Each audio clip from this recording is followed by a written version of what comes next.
Bienvenidos y bienvenidas a este webinar que brindamos en conjunto con la Asociación Argentina de Túneles y Espacios Subterráneos. Nos acompaña el ingeniero Ignacio Contreras, quien nos compartirá la experiencia de un proyecto de túneles de Brasil.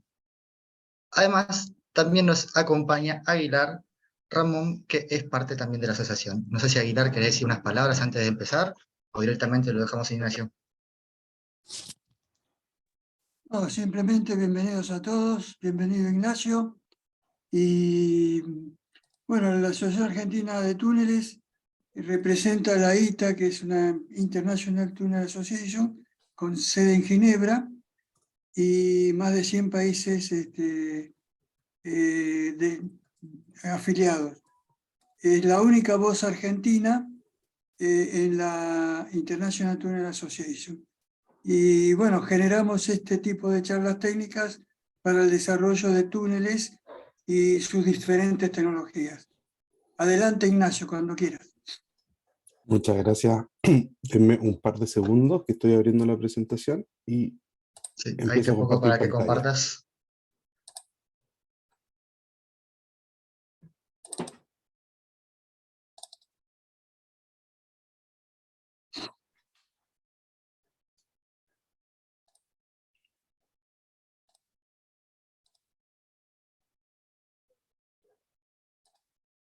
Listo, ustedes me avisan cuando ya se empieza a ver y si se logra Sí, ya ver. se está viendo. Ya, y Ya se se ve. está. PowerPoint. Sí, sí. Sí, estoy poniendo en forma. ¿Ahí se ve en formato de presentación? Sí, sí. Perfecto. Denme un segundito que quiero ocultar esto. Bueno. Bueno, buenas tardes a todos. Vuelvo a reiterar mis disculpas por el retraso. Fue un tema logístico de coordinación de horas Chile-Argentina, pero estamos ya listos y preparados. Bueno, como bien decían, esta es una charla enfocada en un proyecto en particular, proyecto Rodovía Dos Tamoios, que fue realizado en Brasil durante los años 2019 hasta 2022 aproximadamente.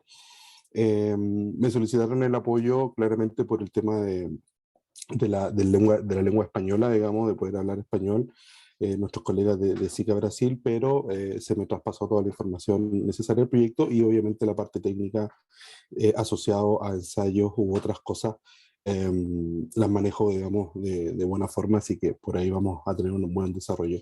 La presentación como tal debiera durar alrededor de 70 minutos, 80 minutos máximo. Son alrededor de 38 diapositivas, así que vamos a tratar de ser lo más claro posible. Y les pido por favor al organizador que por ahí, si tiene mi contacto por celular, si es que si llego a aportar la señal, me hable por interno, por si acaso se me va por algún momento la conexión, ¿ya? Así que bueno, un poco primero que todo, presentarme. Yo soy Ignacio Contreras, mi cargo es Business Development Manager de fibras en LATAM. Mi hoja de vida, digamos, bueno, nací en Santiago de Chile en el año 1980, estudié la carrera de construcción civil en la Pontificia Universidad Católica de Chile, para luego entrar a trabajar durante 8 años en la empresa Lafarge Hormigones, o el nombre de Melón Hormigones, que también es conocido localmente, en donde fui encargado de temas de operaciones y diseño de hormigones en toda su gama. Posteriormente entré a SICA Chile, en donde hasta el año 2017 me dediqué al tema de técnico comercial del área de minería, infraestructura y cemento hormigones, teniendo experiencia en diversos proyectos de túneles de metro, túneles de minería, centrales hidroeléctricas, aeropuertos, etc. ¿Ya? Y en ese tema, digamos, siempre fue un canal técnico comercial en mi desarrollo.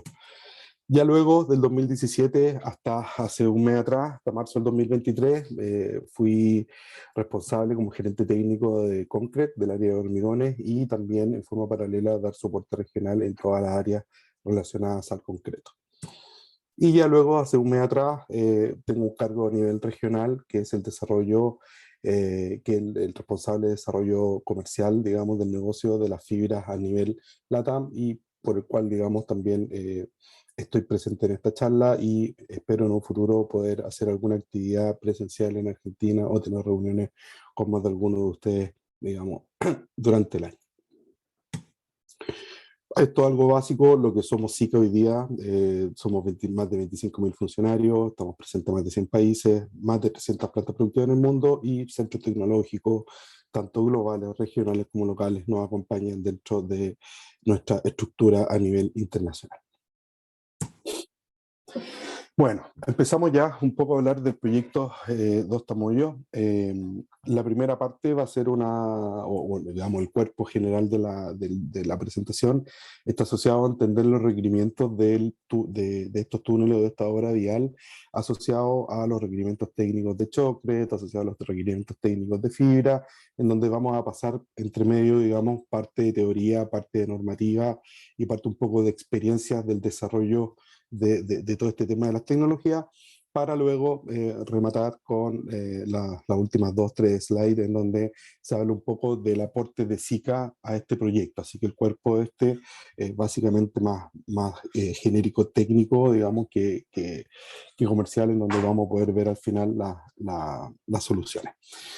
La importancia de este proyecto, más allá de ser un proyecto vial, es la complejidad geográfica que tuvo, en donde se pasan entre cerros, en donde hay un diferencial de alturas de 600 metros aproximadamente, en donde se construyeron alrededor de 6 viaductos y 5 túneles. Ya, vamos a ver luego el detalle, que las complejidades geográficas hicieron, digamos, que los túneles tuvieran algunas exigencias importantes en lo que es el desarrollo estructural del Chocret, así como también el túnel 3-4, que luego lo veremos en magnitudes, tenía más de 5,5 kilómetros, lo que hace que este túnel sea el túnel vial más largo de Brasil. La construcción estuvo a cargo de la constructora Queiroz Galvao Group. ¿Ya? Esto está ubicado en Caraguatatuba, costa norte de Sao Paulo. La extensión del proyecto como tal fue de casi 22 kilómetros y con una inversión mayor a 700 millones de dólares. ¿Ya? Como ven ahí en la imagen, la diferencia de altura entre el inicio del proyecto y el desarrollo del camino superó los 600 metros, y un poco se ven los viaductos y la entrada a túneles, digamos, que se proyectaron en el proyecto. Cuando nosotros entramos al detalle de este túnel, ¿ya? Podemos ver que existen 4 túneles con una extensión total de 12,85 kilómetros, en donde, como les comentaba, hay uno que se llama el T3, T4, que tenía 5,56 kilómetros de largo, el más largo vial de Brasil, como les comentaba, y el resto, digamos, T1, T2, T5, rondaban entre los 3 kilómetros o los 0,7 kilómetros y 3 kilómetros en promedio, el resto, el 1 y el 5. También es importante recalcar que tanto el T1, T3, T4 y T5 suman 12 kilómetros de túnel de emergencia, ya que la normativa brasileña exige que cuando el túnel tiene una extensión mayor a 1 kilómetro, el túnel de emergencia tiene que ser contemplado en el diseño. Así que más complejidad, digamos, de generación de este tipo de proyectos.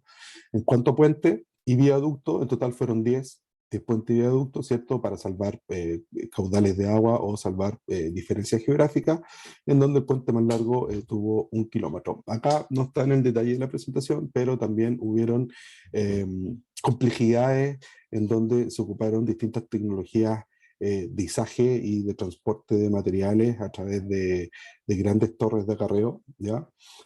Para poder salvar los problemas geográficos del proyecto.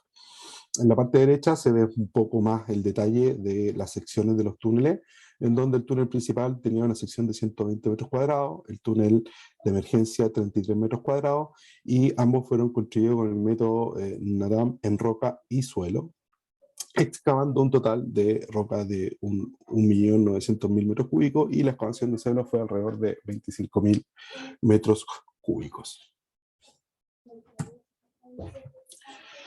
Un poco con respecto, ya entrando al detalle ya de las tecnologías de los productos, ¿ya? Los requisitos técnicos para el Chocret definió para el proyecto. Se definió una dosis mínima de cemento de 400 kilogramos por metro cúbico, se solicitó que el cemento fuera resistente a los sulfatos, una relación agua-cemento menor de 0,5, tamaño del árido entre 9,5 y 12,5 milímetros, método de proyección vía humedad, resistencia cilíndrica a los 28 días, 25 megapascales, y también se recomendaba un control de resistencia temprana de acuerdo a la norma europea 14488-2, en donde se especifican medios de controles para medir resistencia temprana entre 0,2 y 1,2 megapascales. Luego también vamos a entrar en detalle para revisar ese punto, ¿ya? Acá, como le digo, lo importante es que son de datos convencionales que uno podría esperar de un choque estructural para una obra de infraestructura o de tunelería, digamos, normal, con la dosis de cemento sobre 400 kilogramos, razón de aguasamiento 0,5. Hoy día los proyectos uno puede incluso llegar hasta menor a 0,4, la razón de aguasamiento, siempre de la mano de la exigencia del proyecto. Y ahí un poco más adelante lo vamos a hablar. Cuando nosotros tenemos una exigencia de control de resistencia temprana en el proyecto, en general, eso se ataca de varias formas, digamos. Se puede atacar con calidad de acelerantes de fraguado, se puede atacar con dosis de acelerantes de fraguado, o también se puede atacar, digamos, con la dosis de cemento al alza. Pero eso obviamente va generando que nuestro chocret, digamos, en la resistencia a 28 días esperada vaya subiendo, independiente que la proyección de diseño sea solo 25 megapascales. En temas generales, cuando nosotros hablamos del hormigón proyectado, siempre hay que entender que el hormigón proyectado es un sistema, ¿ya? Cuando nosotros hablamos del comportamiento, cuando nosotros hablamos de la exigencia, de lo que nosotros podríamos esperar, digamos, en el tema del resultado final en el trabajo, siempre tenemos que pensar que cualquiera de estos puntos puede afectar el comportamiento final. ¿Qué significa eso? Los materiales, la calidad del cemento, la calidad del árido, la dosificación como tal, el uso de distintos tipos de aditivos para el chocret, como los acelerantes, los hiperpetrificantes, etcétera, van a tener un efecto dependiendo de zonas geográficas, etcétera. El tema de la ingeniería del diseño del hormigón también es muy importante, porque en el fondo, cuando nosotros estamos hablando de requisitos básicos, de recomendaciones que nos puede dar FNARC, digamos, en Europa, o que nos puede recomendar alguna norma ASTM, siempre tenemos que entender que lo que nosotros movamos dentro del diseño va a tener un efecto secundario en la frente o en la estabilidad del hormigón en el túnel. El equipo de proyección también es importante. Cuando nosotros hablamos de equipo de proyección, no es lo mismo proyectar con un equipo de proyección manual o con un equipo de proyección automatizado. La capacidad de las bombas, la energía de la presión del aire, etcétera, van a tener una consecuencia positiva o negativa, nunca se sabe, digamos, pero va a haber una diferenciación. Entonces, el momento de evaluar un trabajo, siempre hay que tener en cuenta cuál es el equipo por el cual nosotros vamos a estar trabajando. Y por supuesto, y no menos importante, la habilidad y la experiencia del operador. Acá el operador es parte clave para nosotros poder lograr una calidad esperada dentro de nuestros proyectos. Hoy día, digamos hace muchos años ya, está muy, muy presente el tema de la calificación de operadores de chocret, en donde FNARC, que es el conglomerado europeo, en donde están insertos aditiveros, están insertos aplicadores, están insertos, digamos, gente del rubro del chocret. Ellos tienen una normativa de certificación de operadores, de la cual yo me certifiqué el año 2013 para poder hacer ese tipo de certificación a la gente. Pero en el fondo, lo más importante es entender que hay buenas prácticas y que la mano del operador siempre va a tener un efecto secundario, positivo, negativo, es lo que se debe evaluar en el minuto del trabajo. En el tema del diseño de la mezcla también es muy importante entender que la técnica y la aplicación, el ambiente de la operación y la superficie de la aplicación también son parte importante al momento de hablar. No es lo mismo nosotros tirar un chocret a una temperatura ambiente de 10 grados, digamos si estamos en una zona cordillerana o estamos en la zona austral, a tirar un chocret con una temperatura, digamos, ambiente normal entre 20 y 25 grados, que podría ser la temperatura esperable dentro de un túnel, con una humedad bastante alta, digamos, sobre el 60-70% por las condiciones de agua que pudieran tener. Cada una de esas cositas, cada uno de esos ítems va afectando la calidad final, sobre todo cuando estamos ante una exigencia de una resistencia temprana elevada, la cual en general se condiciona para poder realizar un avance en la construcción como tal del túnel.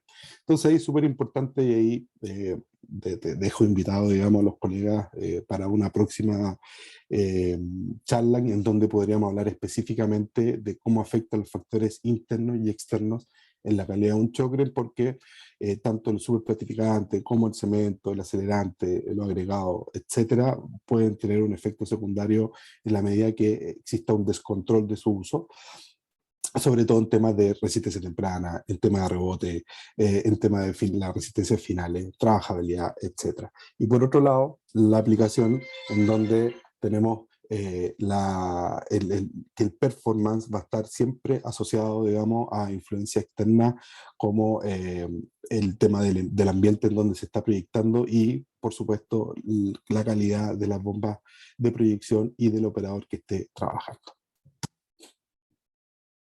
Cuando nosotros hablamos del concepto de resistencia temprana, ¿cierto? En donde la UNE 14488-2 nos declara, nos muestra una cierta curva, digamos, de desarrollo de resistencia desde el minuto 0 hasta los 28 días, tal cual se ve en la gráfica de la parte superior, en donde tenemos zonas de color azul, color plomo y un color verdoso, que tienen distintos métodos para medir su resistencia temprana. ¿Qué significa eso? Que en la zona 1, que son las edades tempranas, en donde se mide desde 0,2 hasta 1,2 megapascales, nosotros debemos ocupar, o la única forma más conocida y confiable de trabajar, es un penetrómetro, que luego lo voy a mostrar en una foto, en donde en general se estima que su uso está dentro de las 0 y las 3 horas. Luego de ese tiempo, si nosotros necesitamos seguir midiendo resistencia a las edades tempranas, a las 4, a las 5 horas, para ver hasta qué resistencia podemos llegar a las 6 horas, por ejemplo, cuando nosotros necesitamos tener un refuerzo estructural con 6 megapascales, por ejemplo, ya tenemos que pasar a la siguiente etapa o a la siguiente fase de equipos, en donde está al día de hoy la pistola Hilti, la de X450, en donde a través de unos clavos se penetra el hormigón, y después se extrae esto a través de una bomba de presión y se logra, digamos, un parámetro o un número que se correlaciona a la resistencia del hormigón. Y ya luego, para las resistencias finales, posterior a un día, ¿cierto? Posterior a las 24 horas, tenemos el concepto de la prueba de compresión, que en general son testigos extraídos de paneles proyectados en la frente o en paneles de prueba, o incluso, digamos, moldeados, si es que el hormigón fresco también son los elementos para utilizar. Acá un poco las imágenes de lo que le hablaba. En la parte inferior, las primeras 3 fotos, en la parte inferior son los penetrómetros, existen de 2 tipos, mayoritariamente uno es automático, en donde el operador simplemente con su presión manual, digamos, contra el chocret o contra este panel que estamos ensayando, del cual tiene que echar en 90 grados, etcétera, puede lograr la medición de la resistencia temprana entre los 0 y las 3 horas, o siempre limitado en la capacidad de resistencia entre 0,2 y 1,2 megapascales.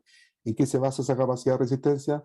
En que la resistencia que opone el choclet en un panel hasta 1 megapascal o 1,2, dependiendo de la expertise del operador, dependiendo de la calidad del equipo, ya el operador no puede hacer las fuerzas suficientes para poder registrar la resistencia, y ya se va tergiversando el resultado.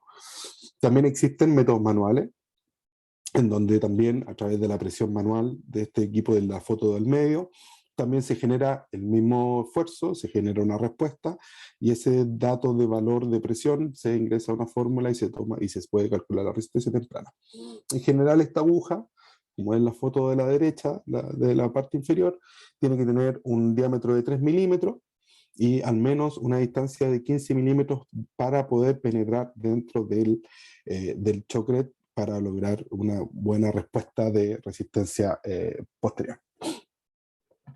También, bueno, las fotos superiores, ¿cierto? Tenemos el tema de en la foto superior tenemos el tema de la pistola Hilti, en donde es la zona sombreada, catalogada como número 2, en donde se genera ¿cómo se llama? Fulminantes con clavo, que se deben proyectar o se deben pistolear al menos 8, con una configuración de separación de 8 centímetros, y dependiendo de la penetración que este clavo produzca en centímetros, se aprueba o no se aprueba el hincado, para luego digamos, todos los que están aprobados, dependiendo de la madurez del hormigón, etcétera, a través de esta bomba compresora se extrae y se genera la carga, el valor numérico de la carga para poder calcular las resistencias tempranas en megapascales. Todo esto, digamos, son equipos Hilti, son equipos que están absolutamente calibrados y existen curvas de control, digamos, que el mismo proveedor los provee.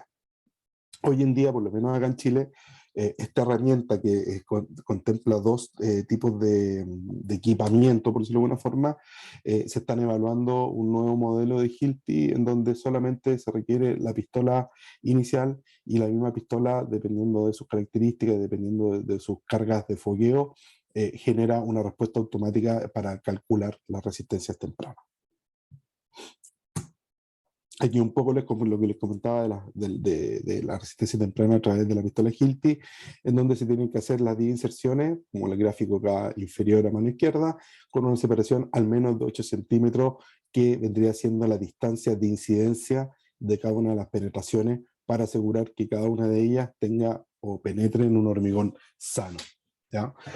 En general se distinguen 3 largos, como la foto superior a la derecha, en donde hay de 60, 80 y 103 milímetros, y dependiendo de cuál de ellos logre estar dentro de la distancia aceptada, ¿cierto? Que son alrededor de 3 centímetros, que este B corta S, ¿cierto?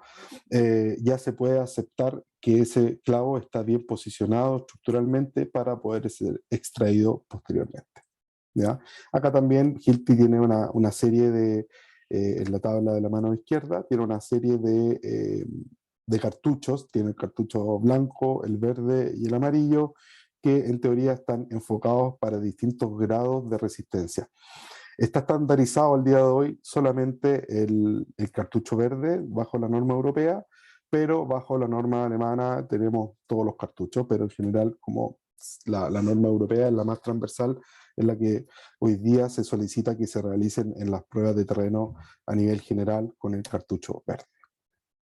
Muy importante en esto, y la complejidad de esto, es que la inserción del clavo tiene que ser en forma perpendicular al hormigón, y en ese caso hay que tratar de generar una superficie mayoritariamente lisa, cosa que no tengamos problemas de que la inserción sea en forma perpendicular a la cara de la muestra. Cuando nosotros hablamos de los controles de resistencia, en donde efectivamente en este proyecto se solicitó el control de resistencia temprana, más allá de exigir un valor, digamos, o una curva, como diría o como recomendaría la norma austríaca sobre Chokre, en donde la norma austríaca de Chokre describe 3 curvas llamadas J1, J2, J3.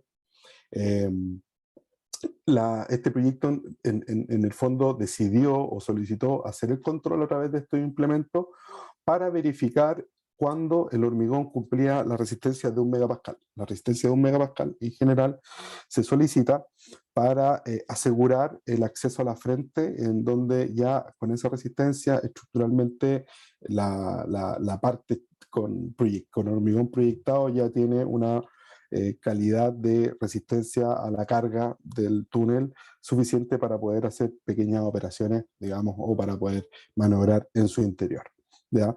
De igual forma, existen proyectos, particularmente acá en Chile o quizás en Argentina, en donde se exija cierta clase de cumplimientos J1, J2, J3, las cuales tienen su objetivo teórico, ¿cierto? Definido en la norma austríaca, en donde la J1 es apropiado para aplicación en capas delgadas sobre sustrato seco, en donde no se esperan requisitos estructurales.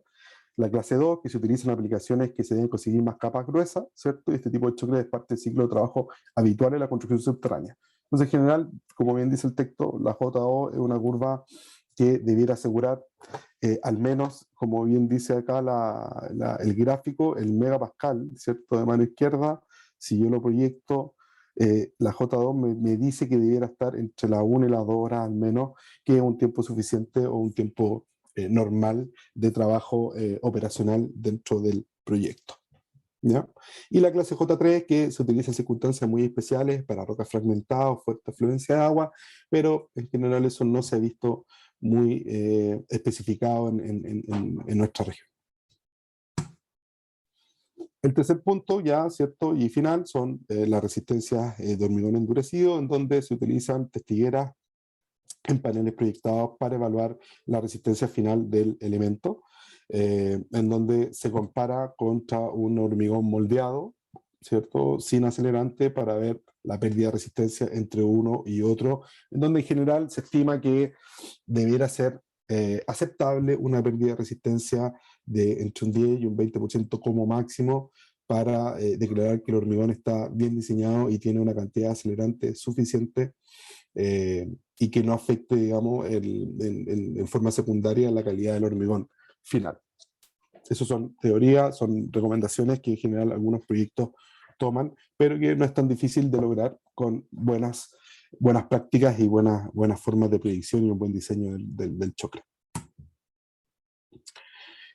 Ya entrando un poco, ya salimos ya, ¿cierto?, del tema de la calidad del chocre como tal, de la solicitud del proyecto, y un poco explicar cuál era la resistencia temprana, explicar, digamos, el tema del equipamiento que se utiliza para tal.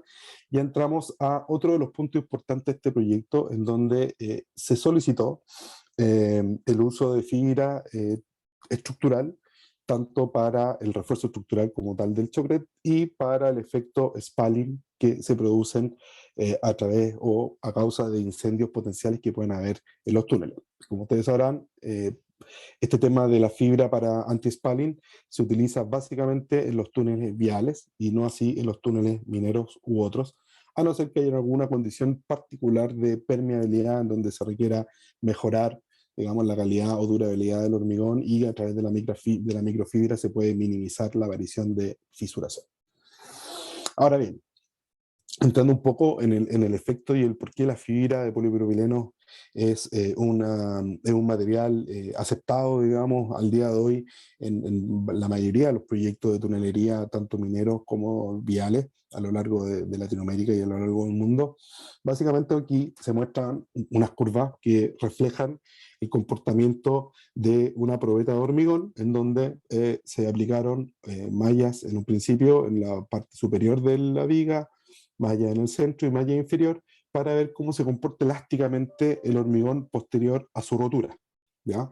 Entonces acá nosotros podemos identificar en el gráfico a la izquierda, en donde la curva superior, ¿cierto?, la más holgada, por decirlo de alguna forma, genera, posterior al quiebre, que vendría siendo este punto de inflexión donde todas las curvas se separan. Ese es el primer quiebre del hormigón, ¿cierto?, donde uno fisura, donde uno quiebra.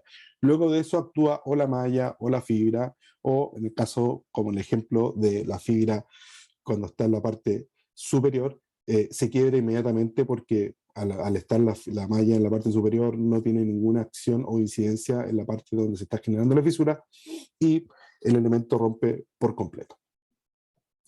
Entonces, acá nosotros también tenemos el ejemplo en donde tenemos el uso de fibra de acero puntualmente, en donde se ve también cómo se genera un pico, que son las dos curvas intermedias, la que estoy acá apuntando con el mouse, no sé si se ve, y genera una curva, un pico de quiebre normal, y luego de un descenso, de acomodo de las cargas, ya la fibra empieza a trabajar sin ningún problema. En el gráfico de la derecha, ¿cierto?, se agregan dentro de estas curvas las tres curvas con utilización de fibra de polipropileno al 6, al 8, a los 10 kilogramos.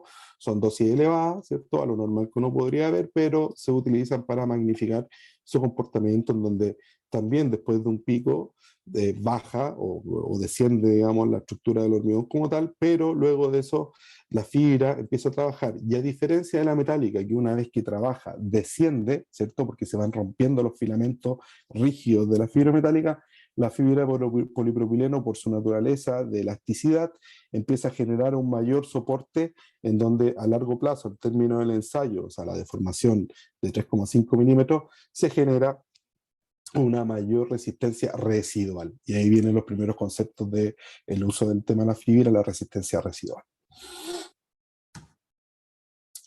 ¿Cuáles son los otros problemas asociados al tema, o por qué se recomienda el uso de fibra, sobre todo cuando estamos hablando en tunelería, tanto vial o como minería? Cuando nosotros tenemos armadura, en general la armadura, por su cuantía, por su diseño, por las irregularidades que puede tener el terreno en donde se está realizando la excavación, En general las armaduras provocan una zona de sombras, ¿ya? Tal cual se ve en la parte de la foto derecha, en donde una vez sacado el testigo en la frente, se logra ver efectivamente oquedades, o más que nada nidos gigantes, que son provocados por esta misma armadura. En general, si nosotros tenemos una armadura proyectada en el túnel, tenemos que tener necesariamente una operación, un operador de Chocret y un equipo de bombeo lo suficientemente capaces de poder salvar estas situaciones. Hay recomendaciones para eso, ¿cierto? Atacar en ángulo la enferradura en 45 grados, atacarlo por los dos lados, proyectar desde abajo hacia arriba, cosa que el rebote no vaya rellenando esas zonas que después me vayan provocando futuros nidos, etc. Entonces, en el fondo, siempre puede ser efectivo, sí, puede ser eficiente y efectivo, pero por lo mismo el uso de un Chocret con fibra va a mejorar de todas maneras, digamos, la aplicación, va a mejorar de todas maneras la calidad del Chocret que nosotros estamos proyectando en nuestra frente. Cuando nosotros hablamos de fibra, ya, nosotros también tenemos que definir, tal cual le dije al inicio, que existe la microfibra y la macrofibra. ¿Cuándo se ocupan estas fibras? En general, la microfibra, que es la foto superior a la derecha, se ocupa en dos fases del proyecto. Se ocupa en una fase inicial, en donde me provoca una mejor resistencia a la fisuración por retracción plástica, básicamente, en donde por su calidad, por su volumen de fibras por metro cúbico, logra penetrar o estar dentro de la masa completa del hormigón. Por ende, me va a ayudar a contener la fisuración, que en el fondo no me la elimina, eso hay que estar súper claro, no me elimina la fisuración. Solamente que una fisura grande, al tener miles de filamentos a su alrededor, lo que hace me la distribuye en menores fisuras que a la postre, obviamente, me van a generar mejoramiento en la durabilidad del elemento que estoy hormigonando. Y por otro lado, ¿cierto? Ya 28 días también la microfibra es ocupada al día de hoy comúnmente y ya normativamente por distintos entes, es ocupada como protección contra el fuego. Luego explicaremos la lógica del por qué se ocupa esto. Y tenemos la macrofibra, en donde con la macrofibra logramos el incremento de la ductilidad, que en el fondo es la energía, la resistencia residual de un elemento estructural, evaluado mediante vigas, o también me ayuda a mejorar la energía de absorción. Yeah.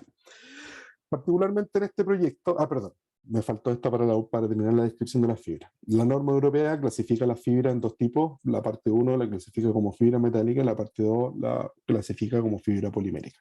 Dentro de esta clasificación de fibra, de las fibras poliméricas, tenemos la clase 1A, que son microfibras, que en general cumplen el requisito de tener menos de 0,3 milímetros de diámetro. Monofilamento, para la clase 1B, que es el mismo concepto de 0,3 milímetros, pero fibriladas, y la clase 2 de macrofibra, que son todas las fibras de material polimérico mayor a 0,3 milímetros de diámetro. También hay un punto importante a la hora de evaluar el tema de la calidad de la fibra, sobre todo por la resistencia a los álcalis.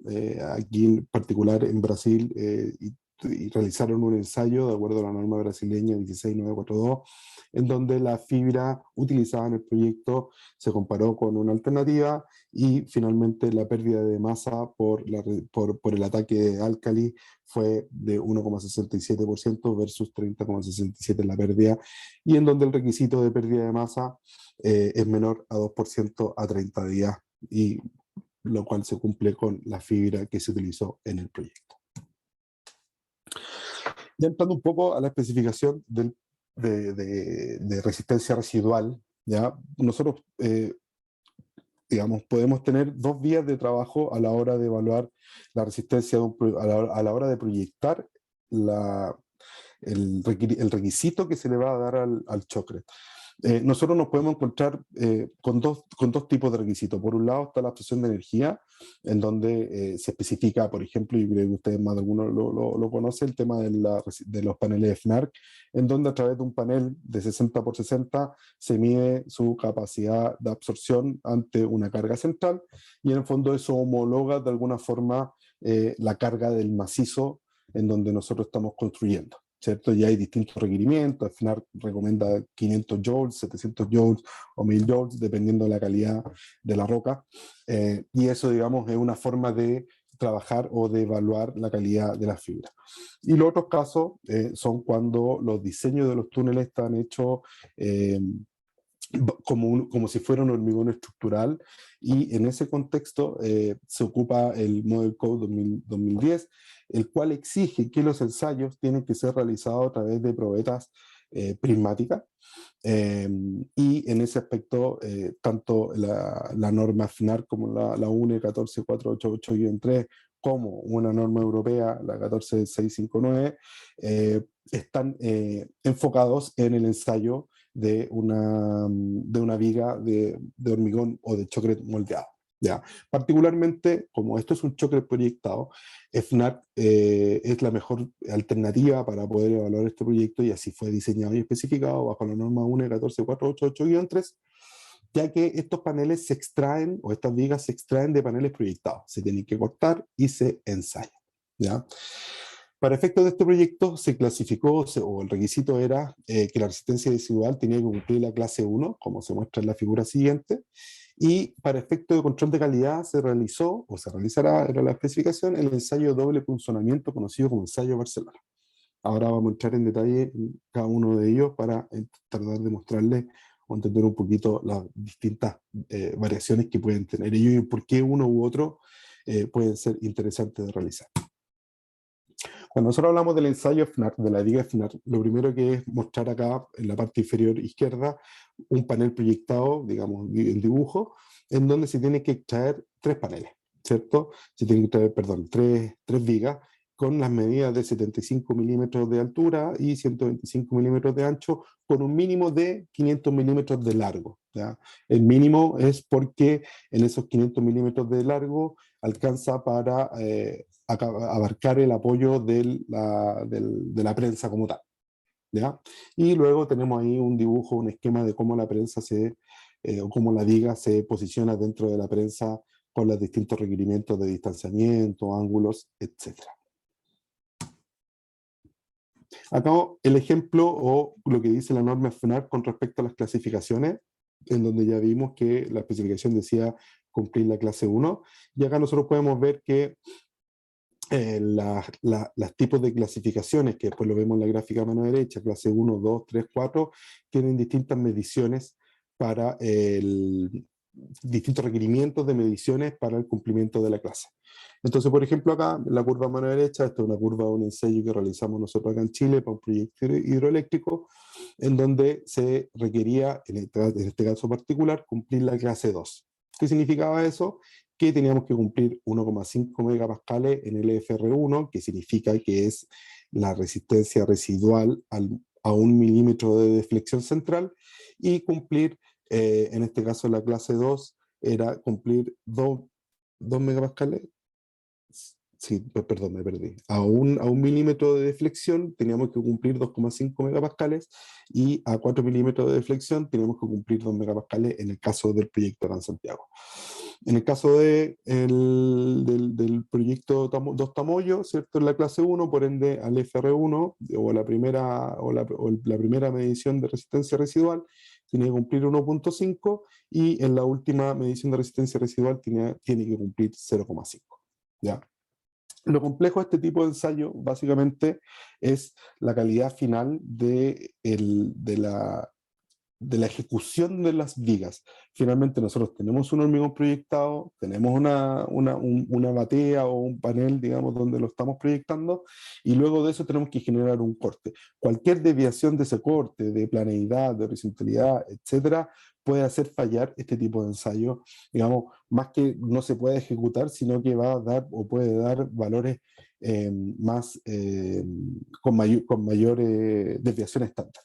En general uno podría esperar en este tipo de ensayo un 15% de desviación estándar, de acuerdo a la experiencia que he tenido, digamos, en distintos proyectos. Y por lo mismo se evalúan otros ensayos, como el ensayo de Barcelona, que les describo luego.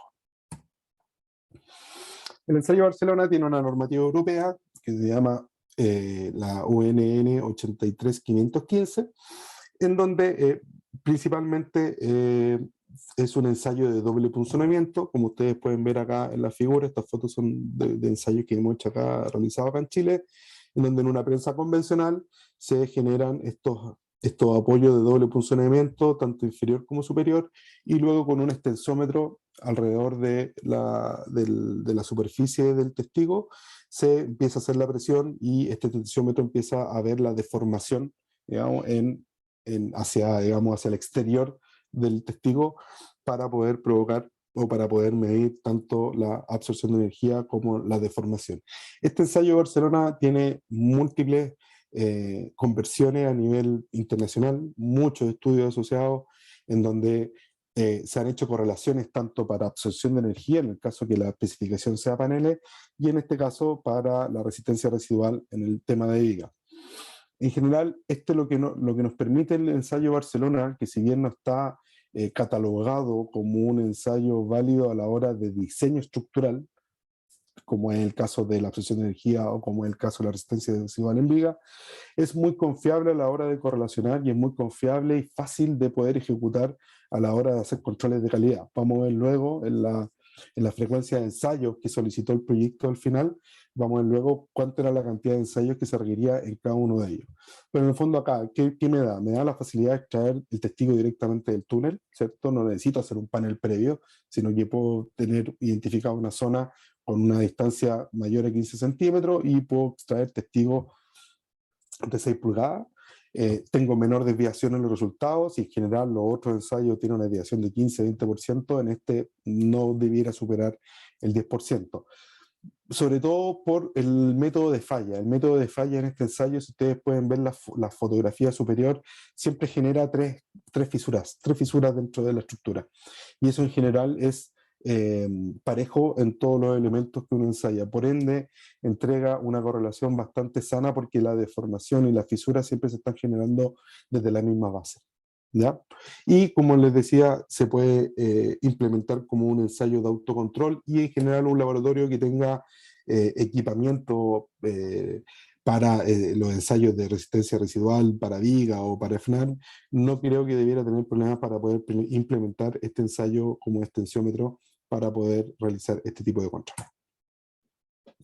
Acá un ejemplo de ensayo Barcelona, en donde para este ensayo específico exige que el FR2, o sea, al igual que nosotros teníamos una exigencia en el ensayo de viga del FR1, que era el primer punto de soporte o el primer punto de medición del ensayo de viga, y el FR4, acá lo solicita para el FR2. El FR2 básicamente está enfocado en los 2 milímetros de abertura de acuerdo al ensayo, y en general en este ejemplo particular, que es un ejemplo chileno, todos dieron en el FR2 2 milímetros acá en la zona central de la tabla, mayor a 0,5 milímetros, que era la exigencia del proyecto para dar cumplimiento al control de calidad. Es un poco con la macrofibra estructural y cuáles fueron las especificaciones del proyecto como tal a la hora de generar de cubrir un requerimiento técnico que le exigía el proyecto. Cuando hablamos de la microfibra, ¿cierto? Habíamos hablado un poco de la microfibra que se utiliza para temas de retracción plástica, el tema de los tiempos iniciales del hormigón, y para el tema o para el concepto de spalling en el choclo. En este caso, la especificación declaraba que se recomendaba usar una microfibra de polipropileno que debía cumplir con el ítem 5 de la norma europea 14889, o sea, la clasificación que les mostré en forma anterior, que se clasificara como 1A, o sea, de monofilamento.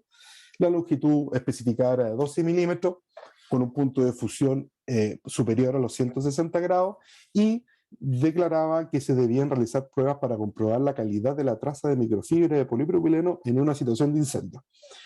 Entonces, bajo ese contexto, en donde acá encontré muy interesante el tema del estudio que se realizó en Brasil, porque en general uno espera que uno seguir las especificaciones. Yo en general acá en Chile me encuentro mayoritariamente con especificaciones que declaran 1.8 kilos de microfibra por metro cúbico, que declaran 2 kilogramos de fibra por metro cúbico para efecto de spalling. ¿Por qué? Porque son las recomendaciones europeas. Pero acá en Brasil, y en este proyecto en particular, se hicieron las pruebas adecuadas por recomendación de las normativas extranjeras y se corroboró la dosis mínima o la dosis indicada o ideal para el proyecto en la cual se cumplieran los requisitos de resistencia al fuego. Cuando nosotros hablamos del efecto Spalling, solamente para clarificar el por qué la microfibra de polipropileno funciona de mejor forma, siempre tenemos que pensar que los incendios al interior de un túnel vial van a provocar una concentración de calor elevadísima y en corto tiempo, ¿cierto? El objetivo de la fibra no es salvar el hormigón o salvar el chocret o salvar estructuralmente el túnel, digamos. Acá el único objetivo de la fibra tiene por finalidad dar más tiempo de vida estructural al elemento en donde está siendo afectado por el fuego para lograr que exista un tiempo de evacuación de las vías viales, para la redundancia. ¿Por qué? Cuando nosotros tenemos un hormigón proyectado, ¿cierto? Estamos en un túnel, tenemos una humedad natural del túnel, de un 80%, un 70%, lo que sea, siempre el hormigón va a estar o va a tener presencia de humedad o agua, digamos, en su interior, como microporos de agua, los cuales van a estar siempre presentes. Por ende, a la hora de generarse un incendio, estos microporos de agua se van a evaporar, ¿cierto? Porque la temperatura de fusión del agua es menor, digamos, a otros elementos, son solo 100 grados, y al evaporarse se genera una presión interna de vapor, el cual no tiene puntos de salida, y esa presión interna de vapor va a generar la explosión de las primeras capas del choclet o del elemento estructural que tengamos en el túnel. El efecto de la fibra, ¿cierto? Entonces, ¿para dónde va? Va para ayudar a generar que ese vapor de agua que se genera por la evaporación de esta a raíz de la temperatura, se genera entonces a través de estas fibras se calientan, se derriten y, digamos, a través de los intersticios que dejan esta fibra derretida que se provoca a través del calor, este vapor de agua empieza a salir y genera un efecto tardío de falla del concreto a raíz del fuego, por lo que permite dar más tiempo de vida a las personas que puedan estar ahí para provocar una buena evacuación. Entrando un poco a lo que fue o lo que sucedió en el proyecto de Tamoyos, ¿cierto? En estas pruebas previas, se tomó la especificación de la guía para probar la protección pasiva del fuego a través de los túneles, un documento publicado por FNAC, en donde se toma, en este caso en específico y en la especificación técnica del proyecto, que tenía que cumplir la resistencia al fuego de acuerdo a la curva de calor del Eurocode 1, determinado como HC. Si nosotros vemos la gráfica inferior derecha, ¿ya? Hay distintos tipos de curvas. Cada una de esas curvas es el reflejo de distintos tipos de incendios en donde se ha visto el desarrollo de temperatura de acuerdo a distintos accidentes en la historia del mundo asociados a túneles viales. Y por ende hay cierta normativa, en este caso la recomendación europea, también hay una norma ISO, etcétera, en donde generan distintas curvas de desarrollo de calor, a las cuales tienen que ser sometidas los paneles de prueba en donde nosotros estamos comprando esta microfibra.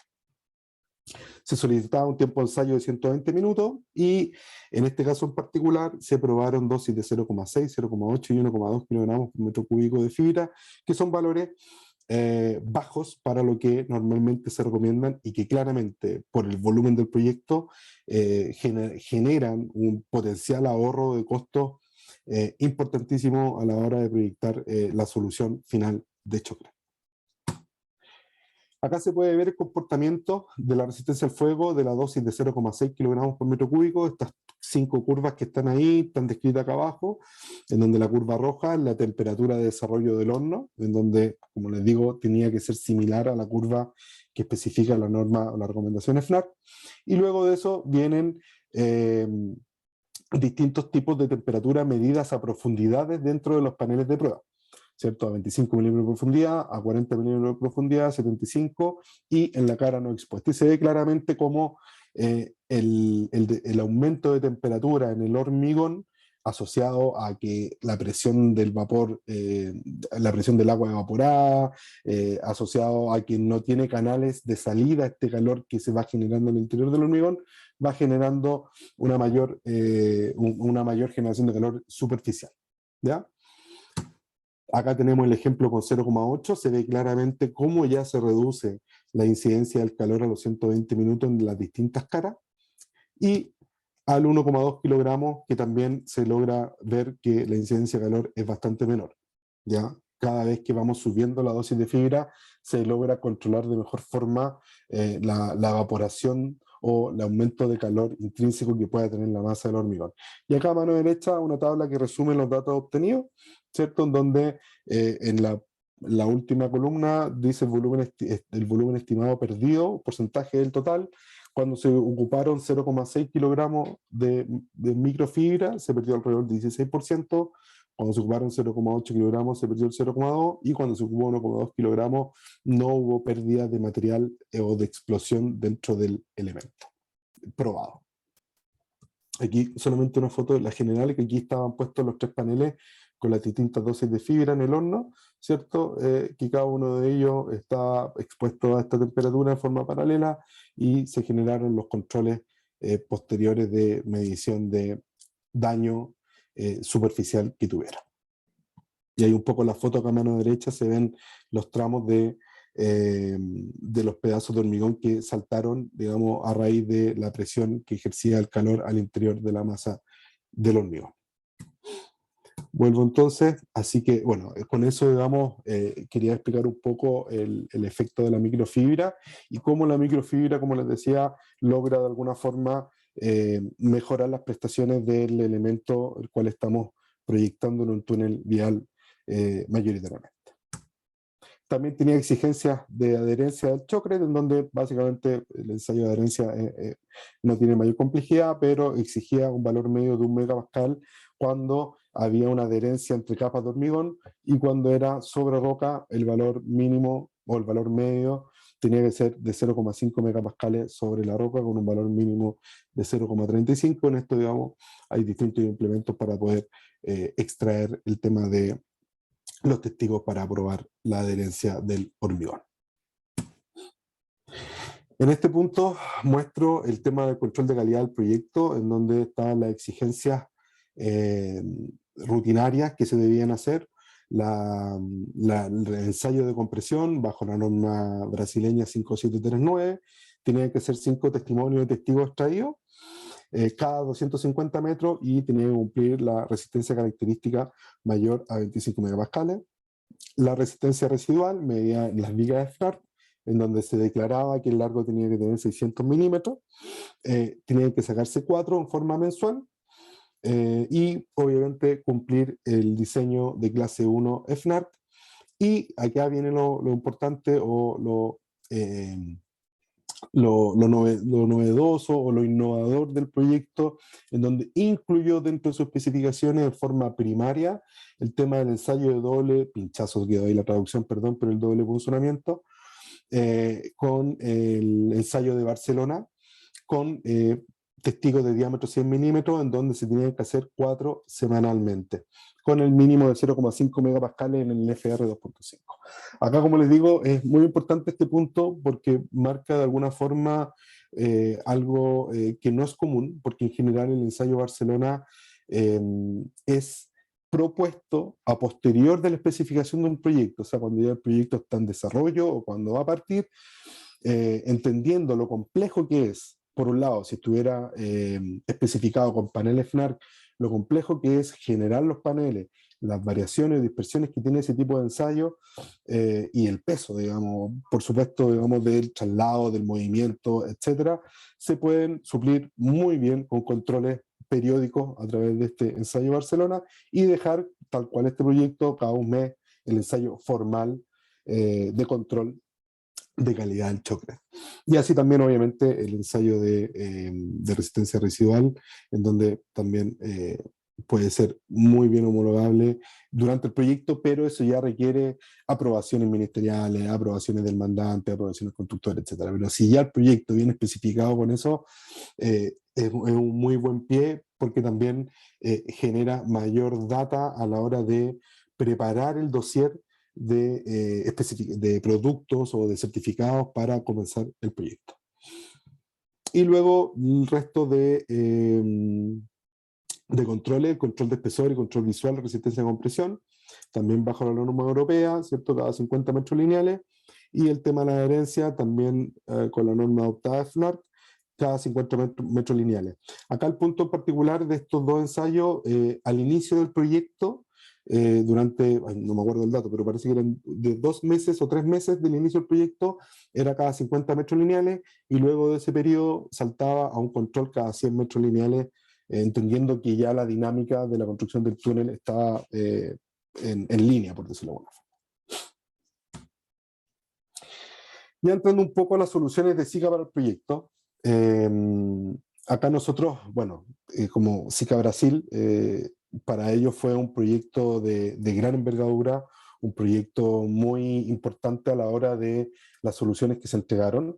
La complejidad de la geografía, la complejidad de las soluciones que se requerían, fueron un desafío bastante importante para nuestros colegas, a la hora de poder trabajar en forma previa, con el tiempo suficiente, para poder especificar, por ejemplo, el tema de la microfibra, ocupar 0,8 kilogramos por metro cúbico versus los 2 kilogramos que estaban en teoría proyectados porque las recomendaciones europeas así lo declaran. Y también, obviamente, el certificar la solución con macrofibra, en donde el proyecto inicialmente deja abierto el uso de macrofibra polipropileno metálica o malla. Entonces, el trabajo previo que se realizó para certificar estas soluciones para en su conjunto, y acá también es un punto muy importante, en su conjunto el hormigón fue realizado tanto con macrofibra y microfibra, porque se aprobó que ese choclet que contenía las dos fibras fuera utilizado como revestimiento secundario y final del proyecto.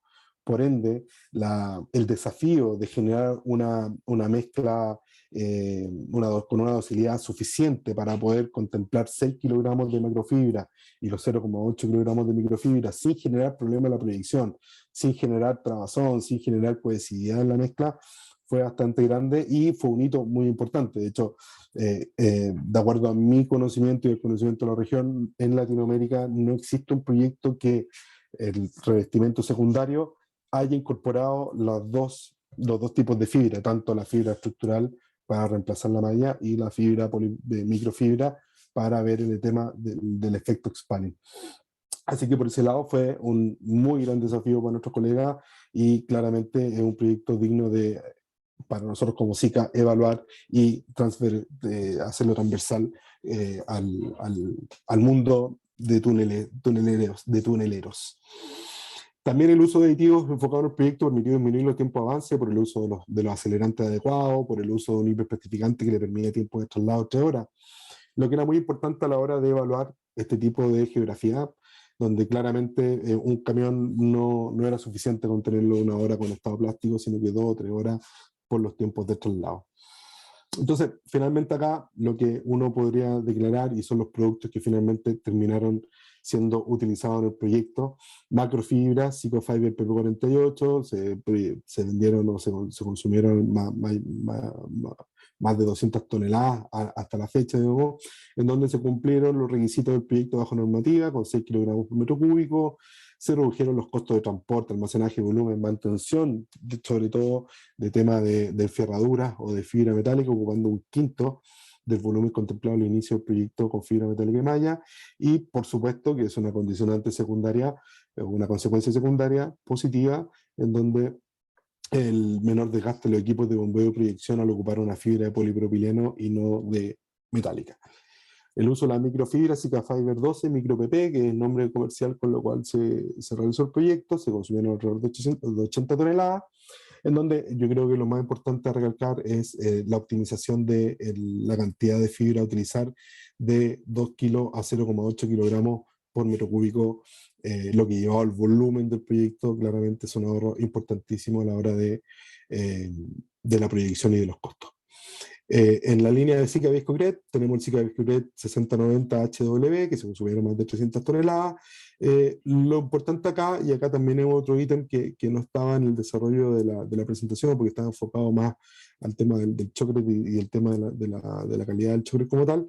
Ellos tuvieron una planta de tratamiento en donde la misma marina que era sacada de los túneles era tratada y se alcanzó a reutilizar el 40% de ese árido, el cual fue transformado en una arena artificial y le hizo ¿cómo se llama? Un trabajo de economía circular finalmente que les permitió también ahorrar mucho.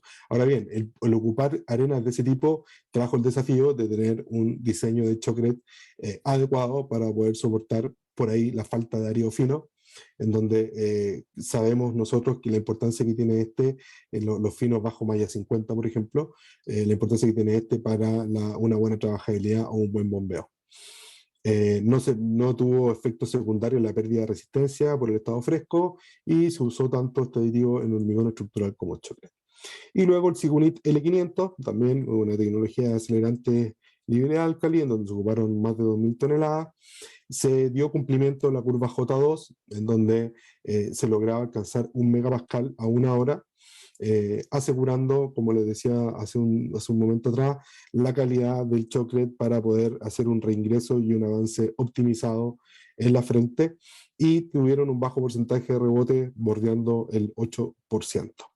Así que estas fueron las tecnologías mayormente utilizadas, en donde todo el sistema choclet estuvo involucrado o tuvo contemplado la utilización de tecnologías de productos Zika, como les digo, muy bien trabajado y desarrollado desde la concepción del diseño del proyecto hasta su utilización final y hoy día obviamente su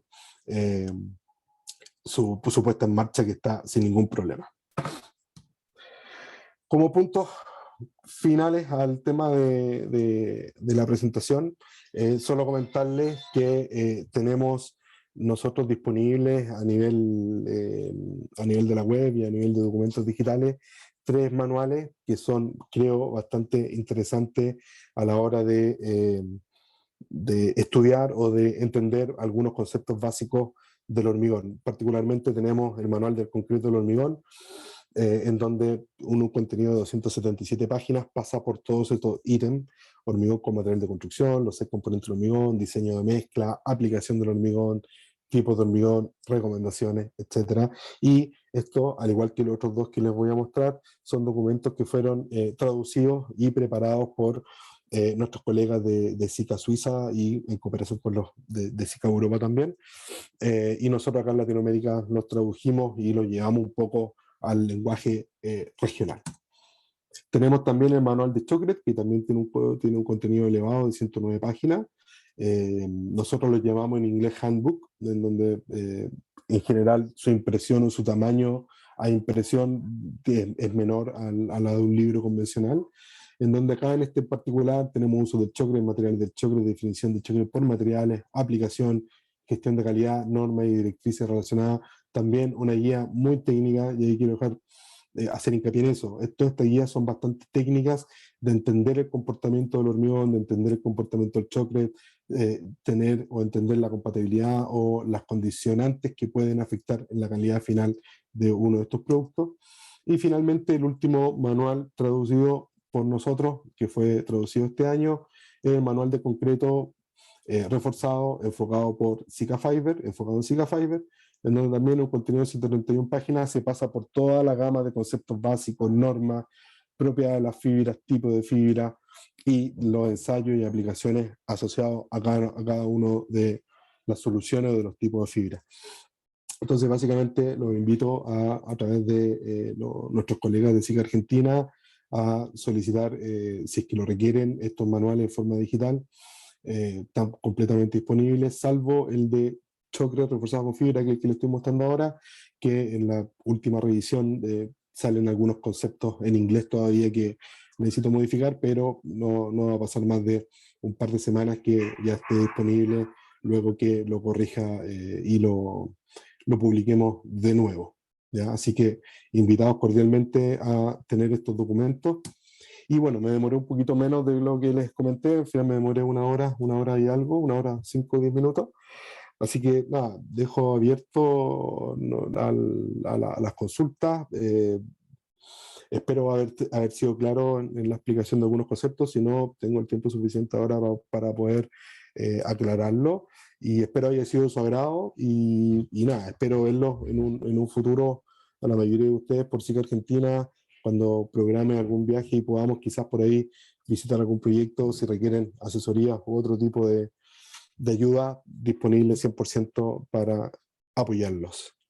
Así que eso sería, no sé si se escuchó todo bien, si me pueden dar un feedback se lo agradecería.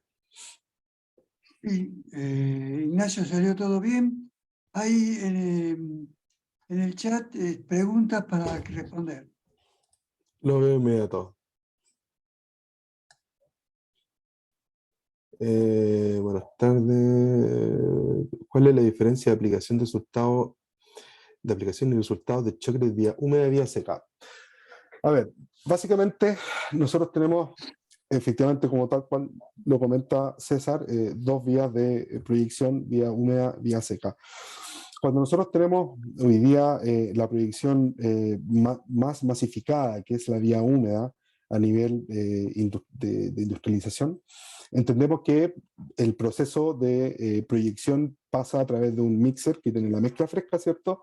Y en la punta de de la proyección se agrega el aire y se agrega el acelerante y se genera la proyección. El tema de cómo funciona el acelerante en ese punto es que el acelerante tiene que matar o disminuir el estado plástico en una primera instancia, y luego de eso generar las reacciones suficientes con la composición del cemento para generar endurecimiento.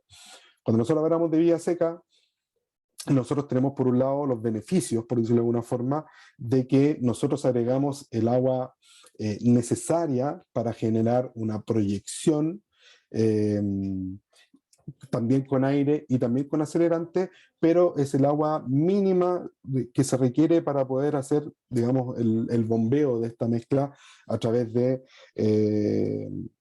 pitón, que existen varios tipos, digamos, pero en general se agrega el agua y el acelerante y el aire en la punta de la proyección. Entonces yo genero la hidratación rápida del cemento y genero con el acelerante una rápida reacción para endurecimiento. Entonces, en el fondo, las diferencias cuáles son hoy día, que con un choque en seco podemos generar un desarrollo de resistencia más temprano, pero tiene consecuencias o tiene debilidades que a la hora de la mayor producción que demanda el mercado pueden ser contradictorias. Por ejemplo, el porcentaje de rebote. El porcentaje de rebote en un choque seco puede bordear al 30%. Digamos, estos son números teóricos, pero son, digamos, de lo que uno puede leer en la literatura. Un 30% de rebote, porque en el fondo estoy proyectando piedra, por decirlo de alguna forma, y no una masa plástica, ¿cierto? Estoy proyectando algo seco en una masa plástica porque tiene la mínima cantidad de agua. También el tema de la polución es un tema muy complejo, sobre todo en tunelería, que por ahí las condiciones medioambientales de los países pueden restringirlo o no. Particularmente en Chile, toda la obra que sea de túnel, digamos como tal, tiene que ser hormigón en vía húmeda, y por ahí algunos taludes o aplicaciones muy chiquititas pueden ser proyección en seco. Pero por otro lado tenemos la expertise y la experiencia de países como Canadá, en donde trabajan mucho con mortero predosificado, en donde la proyección a través de vía seca está permitida, incluso hay mucha normativa y tecnología asociada a ese tipo de proyección. No sé si eso explica un poco la diferencia de la consulta que me estaban haciendo. El espesor del diseño del revestimiento del túnel. Buena pregunta. Si me dan unos segundos mientras sigo contestando, voy a intentar buscarlo, pero no lo tengo. No tomé ese dato en específico, y tampoco te voy a inventar el número porque no corresponde. ¿Se puede utilizar microfibra en dovelas para túneles mecanizados? Sí, claro. El tema de utilización de fibra en las dovelas para túneles mecanizados construidos por TM va a depender netamente de lo que tú requieras. ¿Ya? Por ejemplo, tenemos el caso de unas dovelas en Perú en donde se ocuparon macrofibras estructurales para mejorar la capacidad estructural de la dovela y mejorar su izamiento, ¿cierto? Entonces, cuando ellos necesitaban tener un ciclo de izamiento muy rápido y tenían, digamos, la forma de evaluar o de asegurar que ese izaje de esta dovela estructural no provocara fisuras por movimientos tempranos, le incorporaron macrofibra en ese caso, porque la macrofibra generaba mayor resistencia residual, evaluado con ensayos tipo la viga de la norma europea. La microfibra se puede ocupar absolutamente sin ninguna duda. O sea, nunca la microfibra va a sobrar. Siempre la microfibra te va a aportar algo. El tema es cuánto de tu presupuesto estás dispuesto a evaluar para su utilización dentro de estos elementos prefabricados, en donde, por ejemplo, en Brasil o en otros países de Latinoamérica se ocupan convencionalmente este tipo de microfibra para elementos estructurales de hormigón habitacional, porque en el fondo aseguran la permeabilidad y aseguran la durabilidad. Entonces, en el fondo, ¿cuánto estás dispuesto tú a pagar? ¿Tú quieres que la dovela tenga una capacidad, aparte de la diseñada a través del chocre y a través de su ferradura, quieres que adicionalmente darle un factor de seguridad ante el agrietamiento, porque no tienes las mejores condiciones de curado de las dovelas a la intemperie por el volumen que estás fabricando, etcétera? La microfibra efectivamente es una solución que sin ninguna duda puede funcionar y no en ningún caso te va a restar para lo que tú necesitas. ¿Es conveniente colocar microfibra en revestimientos primarios o solo en secundarios? A ver, el tema de la microfibra en los revestimientos primarios, ya, a ver, en el revestimiento primario no, yo no lo veo necesario, digamos, entendiendo que la microfibra tiene un efecto de 28 días, ¿cierto? Que es el tema del spalling. En el tema de la resistencia del revestimiento primario en general, eso se ocupa para avance. No, y para avance si necesitas en general una resistencia estructural. Por ende, el revestimiento principal o tiene una malla o va a tener fibra, pero la macrofibra estructural. Que esa frente tenga ciertas condiciones normales, digamos, de secado, de agrietamiento esperable para faenas de chocret, no le veo la utilización de una microfibra en el primario absolutamente. No, insisto, yo creo que en el secundario va a tener el doble efecto, va a tener el efecto spalling y por supuesto va a tener una mejor terminación por menor aparición de fisuras. Ahí vas a tener un win-win, pero siempre en el secundario o revestimiento final.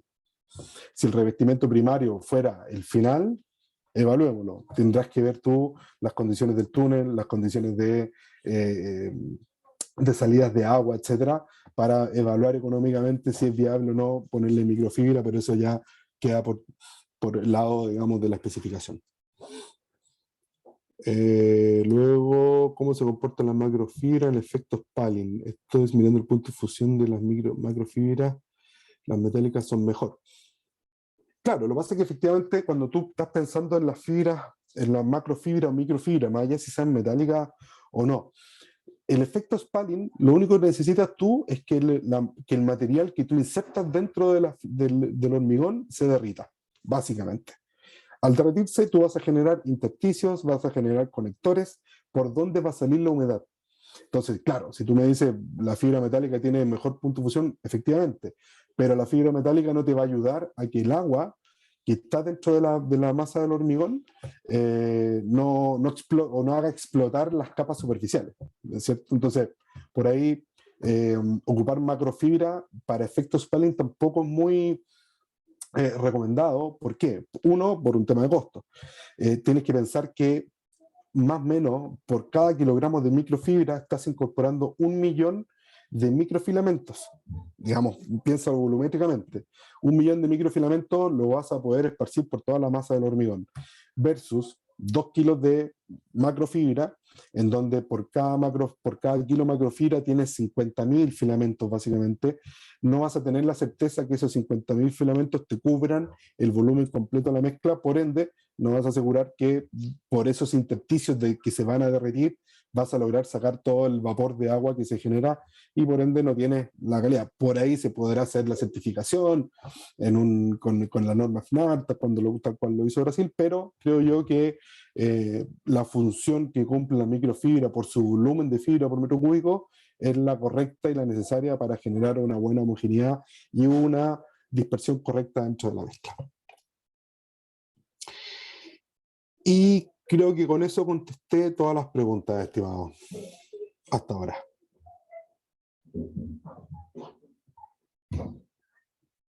¿Aló? Sí, muy bueno, Ignacio. Te quería consultar si todo el hormigón del túnel fue shotcrete con macro y microfibras. En el túnel de Dos Tamoyos, sí, con macro y microfibra, completo, y en el mismo punto, en el mismo diseño, digamos. Porque No se utilizaron armaduras de acero. Ninguna. Perfecto. Ninguna. No entiendo ese mensaje que en Argentina se rechaza la macrofibra plástica. ¿Eso para los túneles viales? Hola, Ignacio. ¿Me ¿Sí? escuchas, Ignacio? Sí, escucho. Soy Ricardo Andrade. Ya Hola, tuvimos la Ricardo. oportunidad de hablar por el túnel que estoy haciendo acá. El tema, como sabes, que nosotros tenemos una pelea muy grande, que nos están rechazando las macrofibras. Mira que no estoy haciendo no me estoy confundiendo entre macro y micros. Entiendo perfectamente que la función de la microfibra es el efecto Spalling. Estoy diciendo que están rechazando las macrofibras plásticas porque vieron el tema del punto de fusión de las macrofibras plásticas en contra de las metálicas y, por tanto, la gente se cree que la macrofibra metálica tiene un contributo para o impacto mayor en el efecto Spalling. Creo que no tiene nada que ver, pero quería escuchar tu opinión. No, efectivamente, no tiene nada que ver. Gracias. No tiene nada que ver. Bueno, y si necesitas que lo conversemos en un futuro a través de los colegas de SICA Argentina, podemos hacer una reunión particular y podemos ahondar un poquito en el tema sin ningún problema. Muchísimas gracias, Ignacio.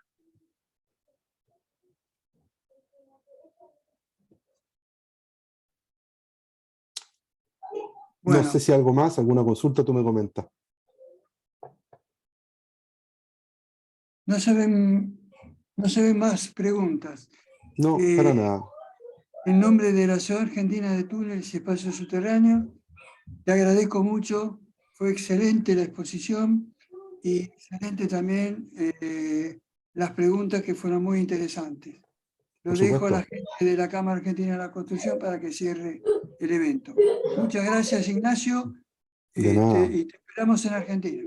Por supuesto, y vuelvo a reiterar antes que tome la palabra los colegas, la disponibilidad de poder ayudarlos dentro de lo que yo pueda aportar al mercado tunelero, 100% disponible, y como les digo, el contacto a través de nuestros colegas de SICA Argentina, siéntense libres de poder generar reuniones, meeting, y si por ahí podemos hacer alguna visita y hacer varias reuniones presenciales, feliz también. Así que nada, muchas gracias por la oportunidad de poder hablar. Gracias a mis colegas de SICA Brasil por esta transferencia técnica de información que me permitió darle a ustedes esta charla técnica solicitada. Así que muchas gracias.